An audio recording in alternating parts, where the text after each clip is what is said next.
Hey,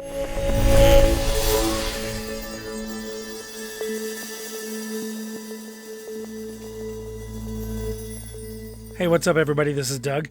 In this video, I want to talk about how Customer Journey Analytics uses identity. And this video is not going to be a deep technical video about identity, but rather more of a practical look at how Customer Journey Analytics uses identity and how it will affect the data analysis, how it will affect these different visualizations and tables, etc., and how you can stitch data together from different data sets in order to do cross-channel analysis. Now, I've started here in this project just to kind of remind you about how everything is mapped together in Customer Journey Analytics. So we're looking at the project here, and instead of a report suite, we have a data view, and this is called WWSC Data View here.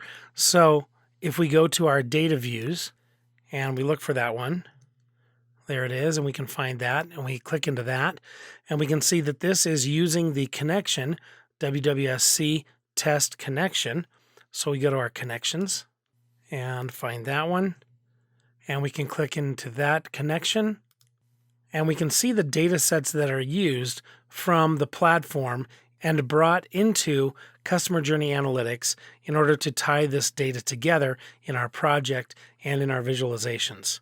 Now again, this video is about how Customer Journey Analytics uses identity or IDs to stitch all this data together. So it's really about the person ID, and you can find that down here in the bottom right corner, and you can see the ID from the data set that is being mapped to the person ID in Customer Journey Analytics. So for example, if I click on this email demo data, this data set is using the customer ID from its schema to use it as the person ID in Customer Journey Analytics. Now, if I click on this point of sale demo data, you'll see that it's actually using the same thing, customer ID. So it's going to be able to stitch that data together, as well as the survey demo data, same, customer ID, and then also the call center data is also using the customer ID. And again, this maps back to the schema. So if I click on the call center demo schema, this will open up the platform in another tab.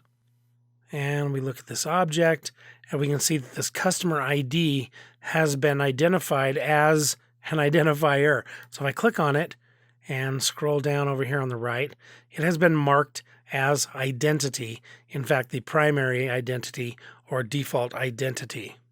So on the different data sets, when the customer ID or in Customer Journey Analytics, when the person ID matches between data sets, then those data sets can be combined or stitched per visitor.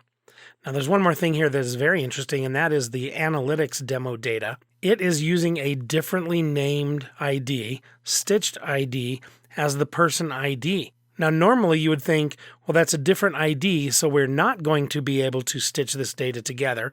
That is the analytics data with those other data sets like call center data, because the call center data was using customer ID, analytics demo data was using the stitched ID, but it just so happens that even though those are named differently in their schemas, they are using the same IDs, and those IDs are matching up. So when those IDs match up, that's really all that matters, because Customer Journey Analytics really is just trying to match up the person ID between data sets.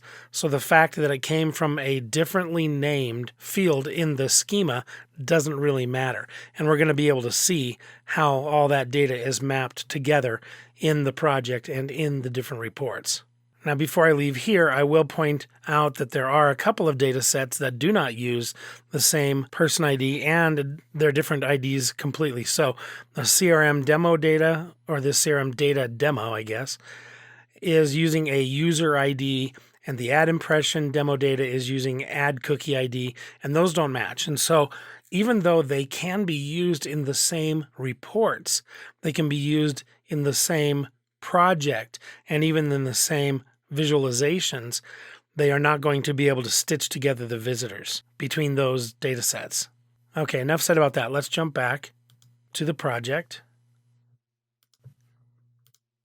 And you'll see in the project here we have some basic analysis, and these are all visualizations that are not stitching the data together per person, but rather using the data from the different data sets separately, but effectively in the same project. So you can see here we have a table for the different data sources and the traffic that they're getting, the events, sessions, and people for those different data sources. And so it's not stitching this data, it's just giving you totals and a great way to compare your data there. Same thing with this donut visualization here, where it's using audience size by data source, etc. I like this one a lot because in the same visualization for revenue, we have both online and in-store revenue, and they're being used separately. Now, those two we know are able to stitch together because, again, the person IDs are the same between the analytics data and the point of sale data. But in this case, we don't really need that. We just want to get the totals and display those in this visualization. Anyway, you get the point. I'm going to jump down here a little further to where we actually have some advanced analysis and multi-channel analysis, because this is where the really great stuff comes in, where you can actually stitch the data together and do this multi-channel analysis per visitor. And this flow diagram is a great one to start with because we can see that it starts with call center data, it goes to ad creative data, and then it goes to store location data. So we can see how that's tying this stuff together, even though they are from different data sets. If I scroll down, we have a great Venn diagram here where we have call center purchasers, online purchasers, and in-store purchasers. All three different data sets, but since we stitch that data together per visitor, we can see how many visitors, for example, are both an online purchaser and an in-store purchaser, or, the combinations of any of these three. Beside this, over here, we can see this point of sale to call center attribution. So again, this is combining two different data sets, point of sale data from a store. So the store locations, Salt Lake City, Las Vegas, New York, etc., and matching that up with call center numbers so we can see the call duration in minutes. So the people that went to the Salt Lake City store location also ended up calling in and needing to talk for 5,800 minutes altogether during this time period. So we are stitching this data together between data sets, and it's just really great.